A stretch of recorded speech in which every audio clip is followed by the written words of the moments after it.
이제 오늘부터 시작해서 이제 시편을 매 금요밤 기도회 때마다 시편을 한 편씩 우리가 함께 말씀을 나누면서 기도하려고 합니다. 무엇보다도 시편은 시편의 종류는 여러 가지 시가 있지만 가장 대표적인 시가 뭐지요? 기도의 시. 대부분 기도의 시가 제일 많습니다. 그리고 기도 중에서도 하나님께 절기하며 부르짖는 탄원의 기도, 탄원하고 탄식하는 기도가. 그래서 아주 우리 김호밤 기도에 아주 딱 적절한 그런 말씀들이 될 것 같습니다. 오늘 말씀의 제목을 뭐로 잡았죠? 말씀의 제목을 한번 다 같이 한번 읽어보겠습니다. 시작. 하늘 나그네 길과 시편. 하늘 나그네. 저와 여러분, 하늘 나그네입니다. 하늘 나그네는 다른 말로 하면 본향 찾는 나그네. 본향 찾는 나그네입니다. 나그네의 삶은 어때요? 나그네의 삶은 외로워요. 고달픕니다. 이 세상에 살면서 나그네는 이 세상이 고향이 아니고 또 나그네는 집이 없어요. 이 세상에 정처가 없어요. 우리가 거할 것은 하늘입니다. 하늘나라, 하나님 나라.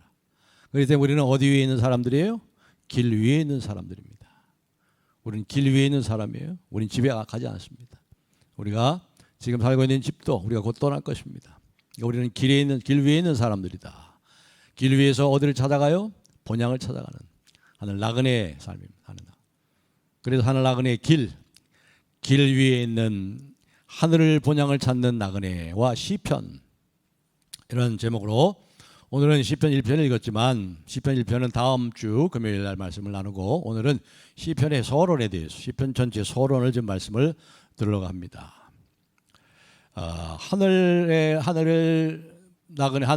나그네 길과 시편. 하늘 나그네. 여러분, 하늘이 어떤 곳이에요? 우리의 본향.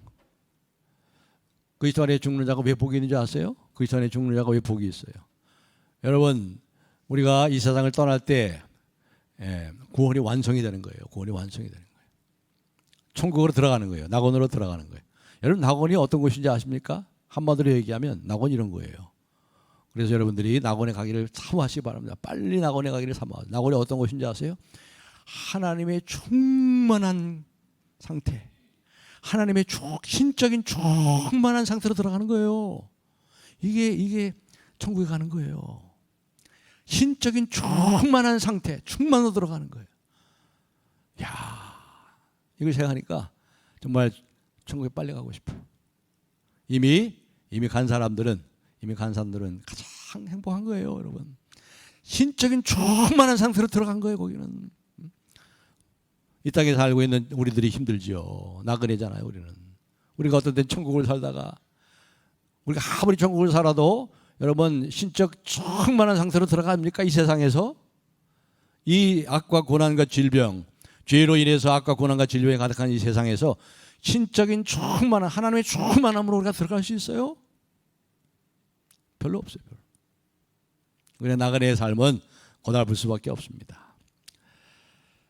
풍파 많은 이 세상 아닙니까? 풍파 많은 세상.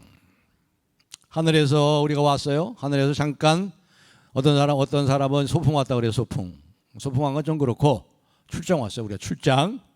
하나님의 소명을 받아. 여러분 각자가 다 하나님의 소명을 받고 가정주부로서 아니면 목사로서 의사로서 학교 선생님으로서 간호사로서 아니면 뭐 가게를 하는 사람으로서 비즈니스 하는 사람으로서 예술가로 여러분이 다 각자의 소명을 가지고 이 세상에 하나님이 출장을 보낸 거예요.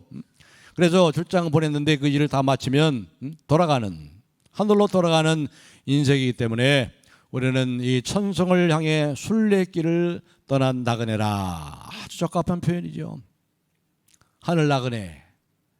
이 하늘 나그네라는 생각만 해도 정말 가슴이 울렁거리는 말입니다. 그런데 이 세상에서요, 이 순례길이 결코 만만치가 않아요. 어그러지고 거스러지고 뒤죽박죽이잖아요. 그래서 허무한데 굴복할 수밖에 없는 상황에 되게 되면 많은 사람들이 예수를 잘 잘 믿고 그렇게 믿음이 좋은 사람들도 허무한데 굴복할 수밖에 없는 이 세상이기 때문에 결코 만만치가 않아요.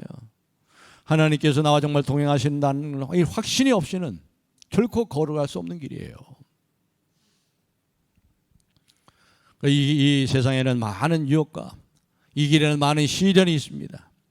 많은 환난이 있습니다. 너희가 하나님 나라에 들어가려면 많은 환난을 겪어야 할 것이니라.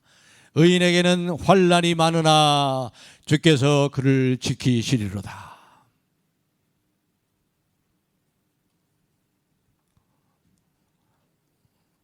우리가 이와 같은 것들을 경험해서 너무나 잘 압니다. 저는 이제 개인적으로 부탁하지만 제 일생에 가장 큰 환난을 통과하고 있어요. 지금 그것도 설상가상으로 덮치고 정말로 이 두 발로 서 있는 게 이게 기적이에요. 제가 이 보통 힘든 지금 과정을 가는 거 아닙니다. 제가 이렇게 그래도 하나님 저를 붙잡아 주셨기 때문에 얼굴에 그래도 여유가 있지만 쉽지 않아요. 지금 너무나도 큰 환난, 이 환난 중에서 이렇게 큰 환난을 제가 당해본 적이 없어요. 이런 큰 환난을 지금 통과하고 있는데 또 1년밖에 안 남았잖아요. 우리 교회 1년. 이 마지막 1년을 또 잘 마무리하고 또 은퇴도 명예롭게 은퇴를 해야 되고 또 교회는 교회로서, 그렇죠? 교회는 교회로서 이 시험에 들지 않고, 자, 이 보통 지금 제가 여러분 제가 지난 주일날은 잠을 못 잤어. 밤 3시까지, 새벽 3시까지 엎드려 기도하다가, 그래서 이 말씀이 시편의 말씀이 생각나요. 참새도 제 집을 얻고 제비도 새끼들 보금자리를 얻었나이다. 제가 참새처럼 느껴져. 주의 제단에서 참새가 집을 얻고 제비도 제 새끼들 보금자리를 얻었나이다. 주의 제단에 보세요. 예루살렘 성전의 제단에 보면은 뭐가 있어? 참새가 말이죠. 참새가 비를 피해서 거기 처마에 집을 지은 거예요. 그걸 보고 이 시인이 지은 거예요. 이 시편이 나오잖아요. 이게 시편 84편에 참새가 자기의 집을 짓고, 그리고 제비가 자기 새끼들 보금자리를 찾다가 성전에, 예루살렘 성전의 처마 밑에 거기에 새끼들 보금자리를 찾았단 말이에요. 제가 참새처럼 여겨지고 제비처럼 여겨지는. 그래서 이런 상황에서는 이게 큰 축복이더라고. 그러니까 다른 거는 아무것도 없어요. 하나님밖에 안 보여요. 하나님이 전부야. 하나님만이 나의 도움이시고, 이게 진짜 겸손이더라고. 이게 겸손이 다른 게 아니에요. 하나님만 찾고 하나님만 바라보는 게 겸손이에요. 하나님 도와주세요. 그래서 환난이 많으면, 환난이 크면 클수록 그만큼 더 비리에 은혜가 있는 것 같아요. 어떨 때는 내 믿음이 연약해서, 내 믿음이 연약한 나 자신이 부끄럽기도 하고 속상하기도 하고 또 미워지기도 하고, 또 하나님 앞에 이렇게 부르짖 있는데 도움이 제때 오지 않단 말이에요. 도움이 제때 오지 않아요. 내가 낮에도 부르짖고 밤에도 잠잠치 아니하오나 주께서 응답지 않으시면 어찌미니까. 이게 다 시편에 나오는 기도예요. 탄식의 기도예요. 울부짖는 기도예요. 내가 밤에도 부르짖고 낮에도 잠잠치 아니오나 주께서 응답지 아니하시면 어찌미니까. 꼭 제 심정이더라고. 요즘에 그 주변에 보면은 요즘 시편이 있는 거죠. 여러분 성경 읽기 보면은 시편 읽어요. 시편. 요즘에 시편이 나오는데 시편 읽으면 야, 어떻게 하면 내 심정과 똑같을까 이 시인이. 오래전에 우리 교회 어느 집사님도 사업이 잘 나가다가 사업이 그냥 완전히 밥 빼앗기고 망하게 됐어요. 그렇게 잘 나갔던 사업이었는데, 그 집사님이 시편을 내가 읽으라고 그랬더니 시편을 읽으면서 얼마나 눈물을 흘리고, 야, 이 시인의 시하고 내 마음이 얼마나 똑같아. 자기가 마음이 똑같대. 어쩌면 자기의 마음을 이렇게 잘 표현했네.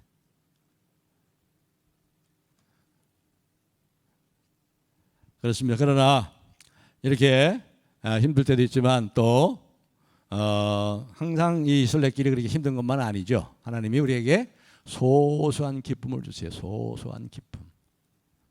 자녀들을 통해서, 또 여러분이 하는 일들을 통해서, 또 하시는 사업들을 통해서, 여러분의 또 손주들을 통해서 소소한 기쁨, 소소한 기쁨을. 푸른 하늘을 보면서도 푸른 하늘 보면서 그렇지 하나님 언제나 희망을 붙잡으라고 그랬지. 두려워하지 말라. 내가 너와 함께함이라. 언제나 희망을 붙잡으라고 그랬지. 푸른 하늘 보면서 이렇게 또 하나님께 대한 기쁨, 하나님께 대한 신뢰가 회복되고 하나님 반드시 환하게 저 푸른 하늘처럼 영광을 나타내실 것이다. 이런저런 이유를 해가지고 우리가 바람잘 날 없는 이 순례길, 하늘의 나그네 길을 걸어가면서 하는 가장 많은 행위가 뭐예요? 바로 기도랍니다. 기도. 하나님을 신뢰하기 때문에 기도예요. 또 이 기도한다는 게 얼마나 큰 축복이고 특권인지. 정말 참새가 집을 얻고 제비도 자기 새끼들 보금자리를 얻었나이다 하는데 주변을 돌아봐도 도움을 받을 곳이 없어요. 어디 도와달라고 할 곳이 없어. 근데 하나님이 계시더라고. 하나님이 이야 이거 얼마나 좋은지 몰라. 하나님이 나의 기도를 들으시구나. 내 사정을 아시는구나. 그렇기 때문에 하나님을 아는 사람은 기도하게 되는 거예요. 그리고 이 기도는 언제나 시편에 보면 뭐로 끝나는지 아세요? 감사와 찬양으로 끝나. 감사와 찬양으로. 시편 150편이 뭐로 끝나는지 아세요? 시편 150편 마지막 절. 여호와께 감사하라. 그는 선하시며 그 인자하심이 영원하미로다. 감사의 찬양으로 끝나. 이게 뭘 말하는 거예요?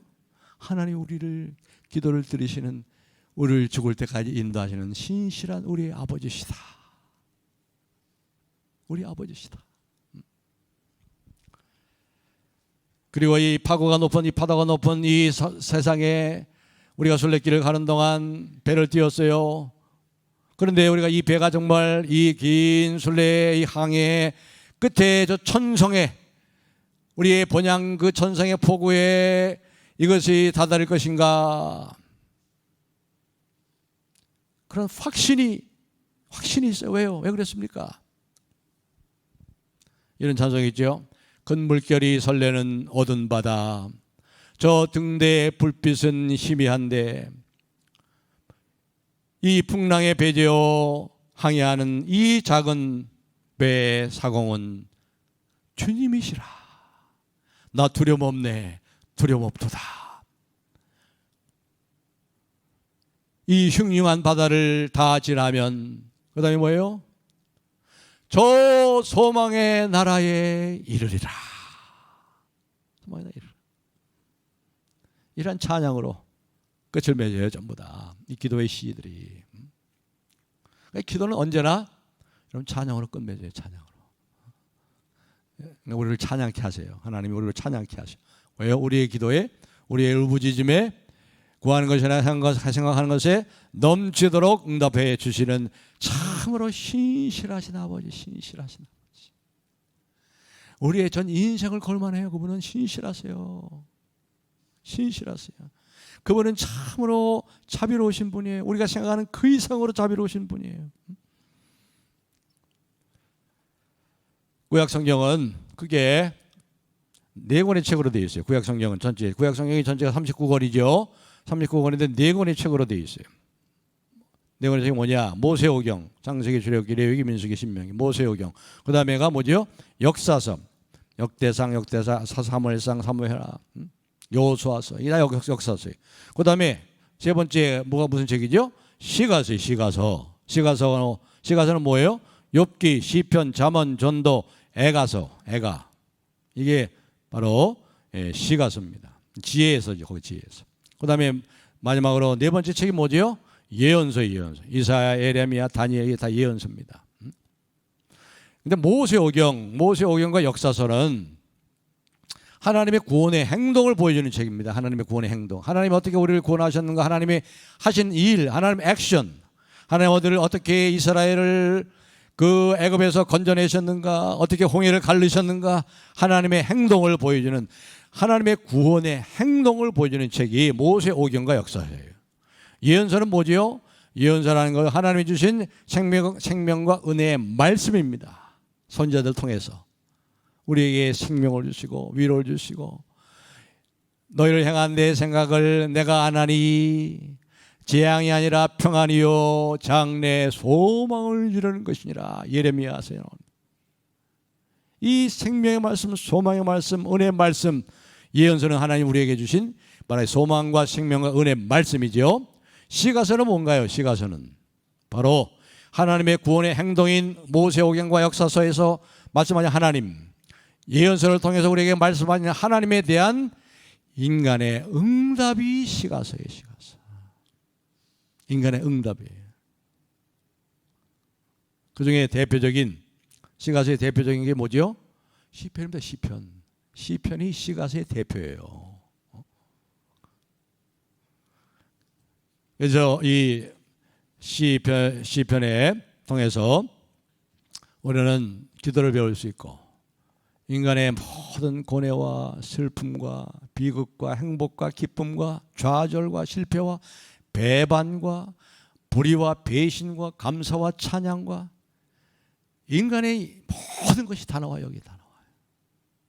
왜냐하면 인간의 응답이기 때문에 하나님께서 행동하시고 하나님께서 말씀하신 것에 대한 구원하신 행동에 대한 모든 것이 다 포함이 됩니다.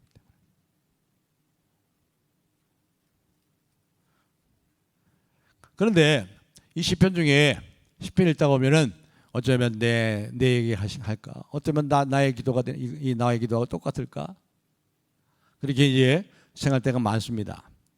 그런데 어떤 또 시편을 보면요, 잘 우리의 형편과 잘 맞아떨어지지 않는 그런 시편도 또 있어요. 더러 많이 나와요. 예를 들어서 어떤 것입니까? 자신의 무고와 결백을 강하게 호소하는 시.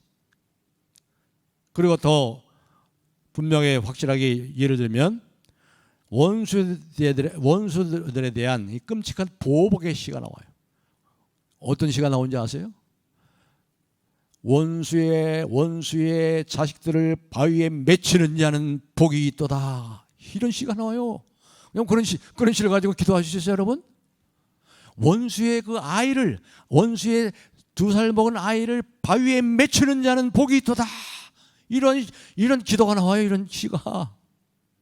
이런 기도 할 수 있어요, 여러분? 못 하잖아요. 그래서 어떨 때는 이 시편을 읽다가 참 눈물이 어쩌면 내 상고장을 그렇게 잘 얘기할까? 내 기도를 하고 있네. 나도 이렇게 기도해야지. 그렇게 하면서도 또 어떤 시를 보다가는 어리둥절해가지고 우리가 그렇게 기도할 수 없는 그러한 시편이 있습니다. 그래서 39살에 이 세상을 떠난 독일 나치에 순교했던 그 사람도 39살이에요. 세상 39살에 떠난 사람이 많아요. 마틴 루터 킹 목사도 39살에 떠났어요. 그리고 본회퍼 목사님도 나치 독일에 39살에 또 순교를 하고 39살을 조심할 것 같아요. 39살에 떠났어. 39살. 우리 이용 목사님이 38인데 아무튼 39살에 이 세상을 떠난 나치 독일에 항거하다가 세상은 이 본회퍼 목사님, 이분은 참 제자도라는 책을 통해서 여러 가지 많이 참 우리에게 지금까지도 한 그런 많은 영향을 줬던 분인데, 그래서 이 시편에 비밀이 있다는 거예요. 바로 지금 얘기한 거.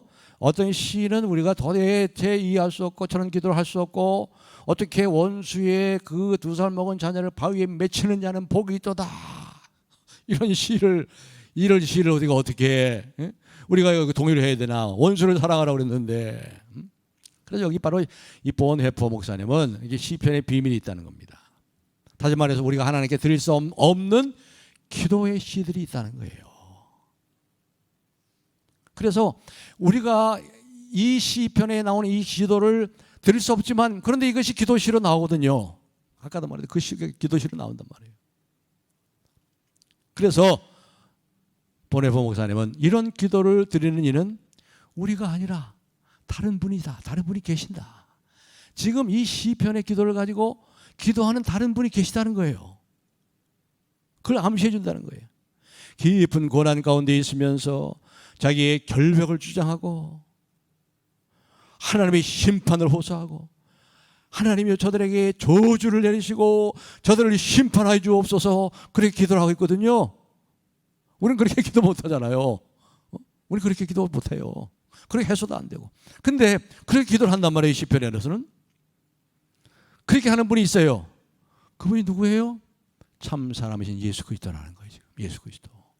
지금 예수님이 보좌 옆에 하시는 중요한 일 중에 하나가 뭐예요? 기도하고 있어요. 저와 여러분을 위해서 기도하고 있는데 이 기도를 하고 있는 거예요. 이 기도. 이 시편을 가지고 기도하고 있어요. 예수님은. 예수님이 원래 예수님이 사역을 3년 동안 사역 보면요. 시편을 가장 많이 인용했고 기도할 때도요. 겟세마네에서 기도할 때도 시편을 가지고 기도해. 시편 대표로 시편 22편. 나의 하나님이여 나의 하나님 어찌하여 나를 버리셨나이까. 개들이 나를 둘러싸고 저들이 내 수족을 찔렀나이다. 저들이 내 옷을 제비뽑고 내 뼈가 참으로 마른 가름처럼 되었나이다. 이것이 시편 22편이거든요. 예수님이 기도가 전부 시편을 가지고 기도했어요. 그래서 여러분이 중보기도 사역도 마찬가지고 앞으로 우리 기도할 때 시편을 가지고 기도해요.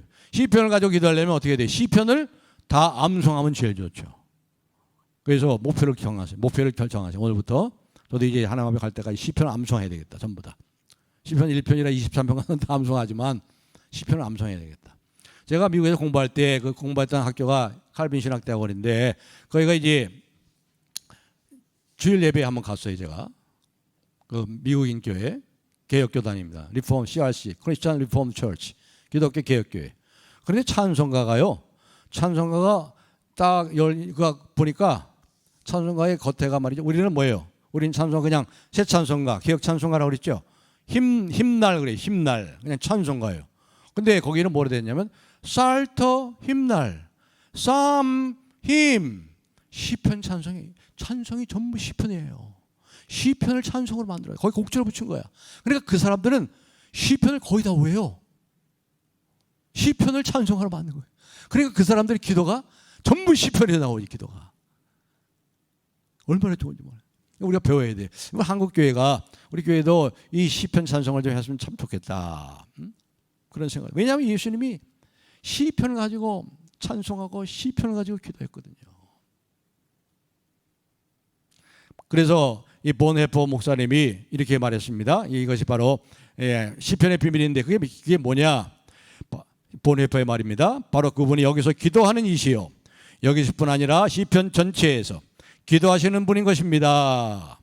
이것은 신약 교회가 처음부터 알았고 증거한 것입니다. 인간 예수 그리스도. 그는 어떤 고난이나 병이나 괴로움에서도 멀리 떨어지지 않았으며 그는 고난을 받고 질병으로 괴로워하시고 그러면서도 그분은 완전히 죄 없으시고 의로우셨습니다.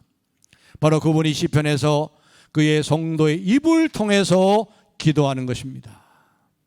시편이 예수 그리스도의 기도서라는 것은 근본 뜻에 꼭 맞는 말입니다.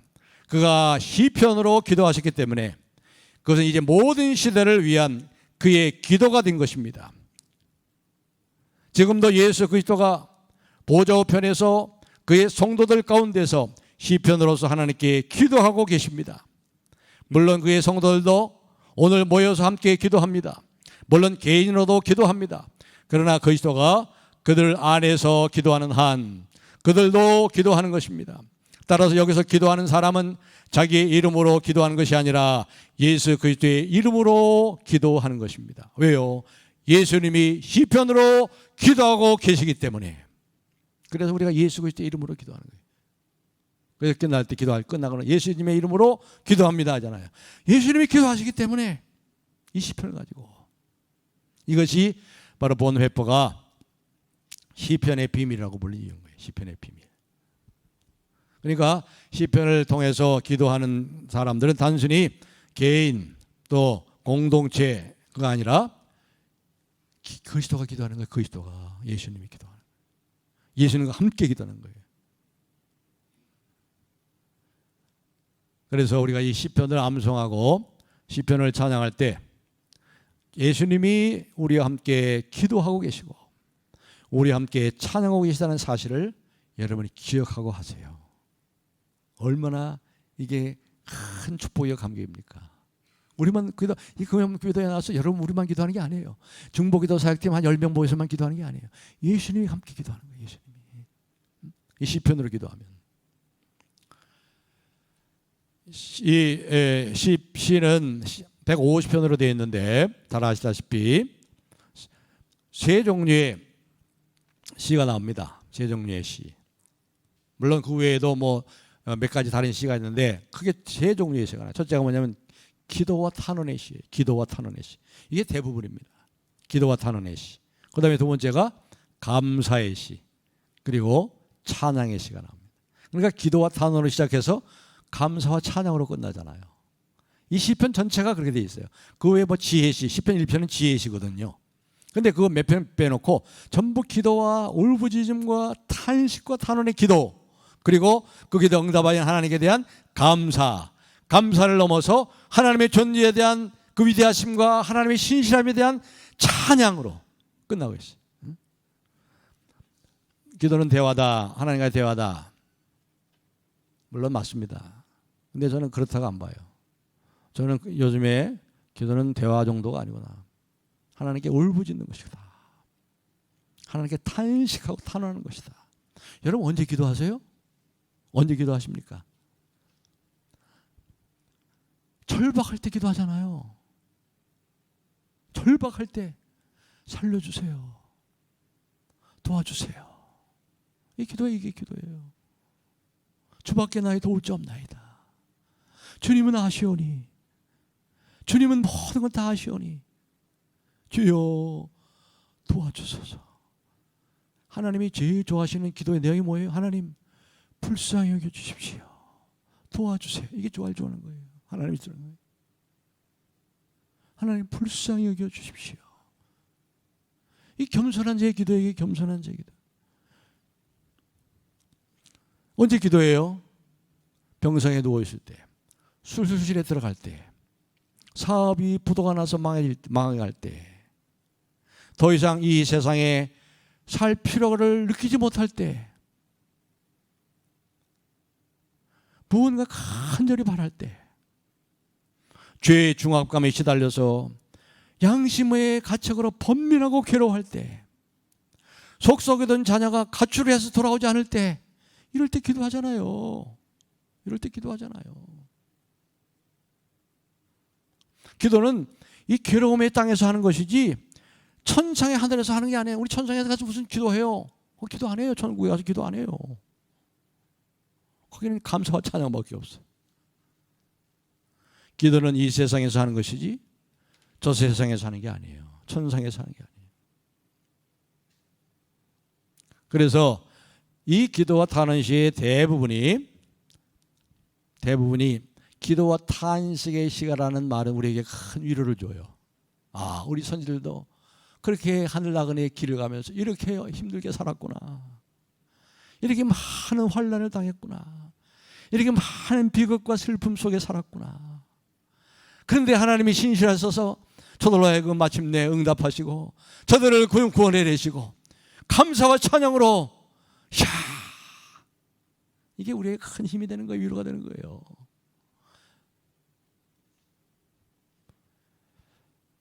우리의 현실이 어떻습니까? 에덴의 동쪽으로 쫓겨났잖아요. 그래서 에덴의 동쪽에서 쫓겨나서 우리는 육체적인 고통, 정신적인 번민과 가난과 소외됨과 버림받음과 고독사들이 얼마나 많이 나요 요즘에. 오늘도 보니까 50세 먹은 사람이 3개월 만에 시신이 발견됐대요. 3개월 만에. 뭐 전기 고지서 무슨 뭐 고지서가 쌓였다는데 옆집에 사는 사람 모르고 이 고독사. 이게 우리의 현실이에요. 압제와 핍박, 방황과 절망, 배신과 자괴감, 허무와 죽음. 이렇게 직면한 사람은 하나님께 어떻게 돼요? 울부짖을 수밖에 없죠. 울부짖을 수밖에 없죠.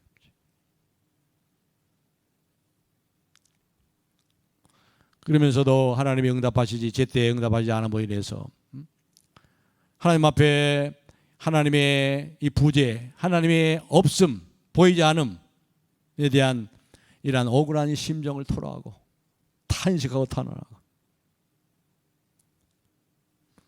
그러면서 우리가 붙잡고 있는 하나님의 헤세드, 하나님의 인자하심. 그래서 항상 이스라엘 백성들이 찬양할 때 항상 찬양의 시작과 끝은 뭐로 시작하고 뭐로 끝나지요? 시편을 읽어보세요. 한 장. 여호와께 감사하라. 그는 선하시고 인자하심이 크고 영원하심이로다. 시편 150편 가장 마지막 끝날 때도 여호와께 감사하라. 그는 선하시고 인자하심이 크고 영원함이로다. 이것이 우리가 삶의 근거가 되는 거예요, 여러분. 하나님이요 얼마나 신실하신지, 얼마나 저와 여러분을 사랑하시고 불쌍히 여기시는지. 그분은 우리가 죽을 때까지 하나님 역할을 포기하지 않아요. 하나님 노릇을 그분은 포기를 하지 않아. 얼마나 신실하신지 몰라. 우리는 어떨 땐 포기하기 쉽잖아요. 포기해버리잖아요. 인생을 포기하는 사람도 있잖아요. 근데 하나님은 포기를 하지 않아. 하나님의 헤세드 때문에, 하나님의 헤세드, 하나님의 은혜, 인자하심, 오래 참으심, 포기하지 않으심. 이게 바로 시편의 가장 중요한 부분. 그리고 이제 또 하나는 감사입니다. 감사의 시. 누가 감사해요? 혜택을 받았을 때, 하나님의 덕을 입었을 때, 하나님의 은혜를 입었을 때, 하나님이 응답하셨을 때, 이게 보여. 이것에 대한 자연스러운 반응이 감사잖아요. 감사. 물론 마음이 강박해가지고 감사할 줄 모르는 사람도 있어요. 그러나 일반적으로 참으로 하나님을 알고 성령이 내주하시고 성령께서 우리의 마음을 만지실 때 자신의 어려운 사정 속에 긴박하고 절박한 상황에서 우리가 구원받았을 때는 당연히 보이는 것이 바로 감사하는 인간의 반응이지요.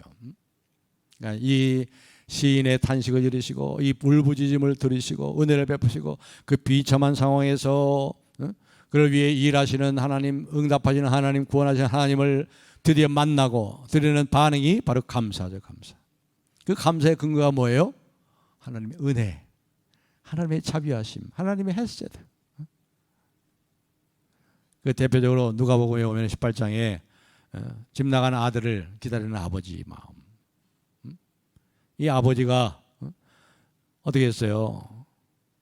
이 아들이 아버지가 생각나고 다 이제 돈 떨어지니까 굶어 죽게 생겼으니까 그때서 비로소 이제 집이 생각나는 거야. 아버지가 생각나가지고 내가 아버지께로 돌아가야. 내 아버지 집에는 양식이 풍족한 품꾼이 얼마나 많은고 내가 여기서 굶어 죽게 생겼구나. 그러니까 이 아들도 그 아버지 집으로 돌아올 수 있게 한 게 근거가 뭐예요? 아버지의 집, 아버지 집이잖아요. 그 돌아가죠. 돌아가는데 어떻게 했어요? 이 아버지가 문 밖에 동네 밖에나 동구 밖에 나가지고 그 아들을 매일 기다리고 있는 거예요. 멀리 보니까 또 완전 거지가 돼가지고 오는데 다른 사람은 그게 아들인지도 몰라. 근데 그 아버지는 알아요. 아버지가 막 달려가가지고 맨발로 달려가. 맨발로 이 아버지가. 그 양반은 뛰지도 않잖아요. 양반은 안 뛰는데 이 아버지는 막 뛰어가지고 그 아들을 붙잡고 그 냄새나는 그 더러운 거지가 완된 아들을 가슴에 안고 이 아들이 죽었다가 살았으니 잔치를 베풀자. 반지를 끼워주고 새 신발을 신기고 새 옷을 입히고 너는 아직도 내 아들이다. 그래 이 헤세드의 은혜를 선언하시잖아요. 이분이 우리 하나님이에요. 하나님이 너무 좋은 거예요. 하나님 없이 살 수가 없어. 하나님 없으면 살 이유도 없어요. 이 하나님. 하나님의 신실하심과 하나님의 자비하심이 우리의 모든 것의 삶의 근거가 되는 거예요. 우리의 미래에 더 큰 복을 주시고 은혜를 주시는 근거가 되는 것입니다. 그래서 여러분이 이 감사하는 시. 그래서 제가 요즘에 기도하면서 그 말씀이 아무 일에도 염려하지 말고 오직 모든 일에 기도와 그다음에 뭐예요? 감사함으로 너희 구할 것을 하나님께 아뢰라. 그리하면 너희 모든 지각에 대한 하나님의 평강이 너희 마음을 지키시라. 왜 감사하는 게 알겠더라고요. 하나님 응답하실 거니까 그냥 감사가 나오더라고. 기도하면서 이 울부짖는 기도를 하면서도 감사가 나와. 하나님 하실 걸 보니까. 하나님 하시니까. 하나님 신실하신 분이거든. 약속을 지키시고 불쌍히 여기시는 분이거든. 그렇기 때문에 그냥 감사가 나오는 거예요. 일부러 그냥 무작정 감사하세요. 어떤 사람은 그러죠. 무조건 그냥 감사하세요. 그럼 돼요. 그런 게 아니에요. 감사할 수밖에 없어. 그렇게 되는 거더라고. 그리고 이제 시간이 많이 가서 마지막으로 이제 찬송의 시입니다. 찬송의 시, 찬양의 시. 찬양이 사실상요 신앙의 최고복은 찬양입니다. 찬양이 뭐예요? 하나님의 위대하심과 하나님의 아름다우심과 하나님의 신실하심과 하나님의 그 사랑과 은혜를 보고 와, 이 경륜, 뭡니까? 마음속에 큰 이 경탄, 경외스러움, 이 경탄하고 경외스러움과 막 그냥 막 전율하는 거, 이게 찬양이에요. 그래서 우리 찬양이 말이죠, 좀 달라져야 돼. 정말 찬양할 때 말이죠, 막 경탄하면서 감격하면서 막 전율하면서 찬양, 이게 진짜 찬양이에요. 이게 찬양 그렇게 나오잖아요. 와 나오잖아. 와, 그 아름답고 위대한 큰 거 보고 와 나오잖아요. 하나님의 위대하심과 신실하심, 하나님의 성품, 하나님의 아름다움, 하나님의 위대하심, 하나님의 살아계심에 대한 찬양, 하나님의 일하심에 대한 찬양, 이 경탄과 경의를 수반하는 게 찬양인 거예요. 그래서 대부분의 시는 바로 이 기도와 탄원, 감사, 그리고 찬양의 시예요. 이제 말씀 맺겠습니다. 바로 하나님께서 자신의 언약 백성인 저와 여러분을 위해서 마음을 움직이는 이 신앙 교육소라고 할 수 있는 우리를 교육시키기 위해서 시편을 허락해 주셨어요. 시편을 주셨어요. 큰 축복의 시편이. 신앙 교육소라는 게 뭡니까? 신앙의 길을 가는 사람들은 어떻게 걸어야 될 것인가? 이게 신앙 교육소죠. 걸어가면서 만나게 되는 일을 어떻게 우리가 극복할 것인가? 걸어가면서 만나는 수많은 환난을 우리가 어떻게 극복할 것인가? 하나님의 길로 걸어간다는 것이 무엇인가? 하늘 나그네의 길로 걸어간다는 것은 무엇을 의미하는 것인가? 신앙의 순례를 가는 길에서 우리가 어떻게 하나님께 기도해야 할 것인가? 어떻게 감사하고 어떻게 찬양해야 될 것인가? 바로 이 시인들이, 시편이 바로 우리들에게, 그 후손들인 우리들에게 이 믿음의 길을 제시해주고 있는 거예요. 하나님을 이렇게 믿고 살아라. 시인처럼 하나님을 이렇게 고백하고 이렇게 하나님께 탄원하고 기도해라. 이렇게 감사하며 살아라. 이렇게 찬양해라. 얼마나 좋은 교육서예요. 신앙은 결국 길에 관한 겁니다. 길도 길에 가는 거예요.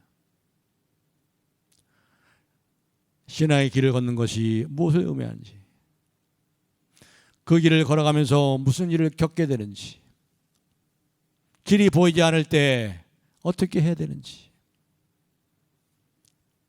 우리 조상의 믿음의 길이 어떠했는지. 야곱이 그랬잖아요. 험악한 세월을 보냈나이다. 내 인생이 135세나 험악한 세월을 보냈나이다. 야곱은 요셉을 17살 때 죽은 줄 알았어요. 17살 때 죽은 거죠. 17살 난 가장 사랑하는 아들이 죽었어요.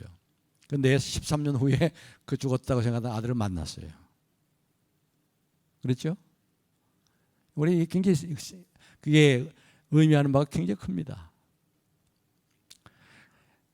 사랑하는 성도분, 우리가 이제부터 시편을 다음 주에 공부하면서 우리가 이렇게 시편을 가지고 기도하시고 시편을 가지고 울부짖고 탄원하시고 거기서 하나님을 만나시고 거기서 기도하시는 주님을 만나고 그리고 하나님의 응답을 경험하고 하나님의 신실하심을 경험하시고 하나님 얼마나 좋으신 분인지 그 하나님을 만나시고 그래서 감사하고 찬양하는 이 순례길을 한 길 가는 하늘 나그네 길에서 만나는 시편이 여러분의 영성을 깊이 하는 영적인 성품을 깊게 하는, 오직 하나님만 바라고 겸손한 자는 다른 사람이 아니에요. 하나님만 바라보는 사람. 다른 게 의지할 게 하나도 없어요. 겸손한 자를 찾으시고 겸손한 자에게 은혜를 주시는 그 하나님을 만나는 귀한 은혜의 시간들이 되시기를 주님의 이름으로 축복합니다.